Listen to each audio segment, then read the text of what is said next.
on va la promouvoir comme d'habitude l'innovation à la française, essayer de faire parler de nous, du pays, de la région. Et par contre, en premier temps, on ne pourra l'exploiter qu'aux États-Unis, parce qu'on rentre pour l'instant dans une case qui s'appelle l'ultralight. Et en parallèle, on travaille avec la DGAC et la DSAC pour essayer de pouvoir l'exploiter en France dans un premier temps pour le loisir. C'est-à-dire pour faire vraiment du loisir et faire en gros ce que vous pouvez faire aujourd'hui quand vous louez en fait une supercar sur un circuit au Castellet ou au Mans.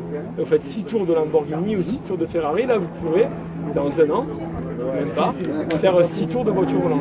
Et vous pourrez avoir un avant-goût de ce que sera le futur de nos enfants, le futur de nos petits-enfants peut-être. Mais voilà, on nous raconte que les humains voleront, on a des films, le 5e élément, on va dire, voilà, Star Wars, Retour vers le futur, on a en nous cette envie de voler dans une voiture. Et peut-être que de notre vivant, on ne vivra pas d'aller acheter le pain en voiture volante, mais de notre vivant, on pourra tous monter dans une voiture volante et au moins voir ce que nos petits-enfants ou arrière-petits-enfants ressentiront. Et en parallèle, nous on met notre pierre et on travaille sur ces fameux taxis volants. Donc en réalité, l'avantage de la voiture volante par rapport au flyboarder, c'est que j'ai pas besoin de voler avec, j'ai pas besoin de prendre de risques. Même si vous êtes dedans et que vous la pilotez 100% comme une vraie voiture, toutes les commandes sont électriques. Donc en gros, vous pouvez la faire voler toute seule, alors que le flyboarder, c'est le déplacement de mon corps. Donc en gros, cette voiture-là, elle est par brique finie.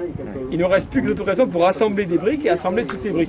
C'est une question en travail pur, c'est une question de presque 2 jours, je dirais. Ah oui.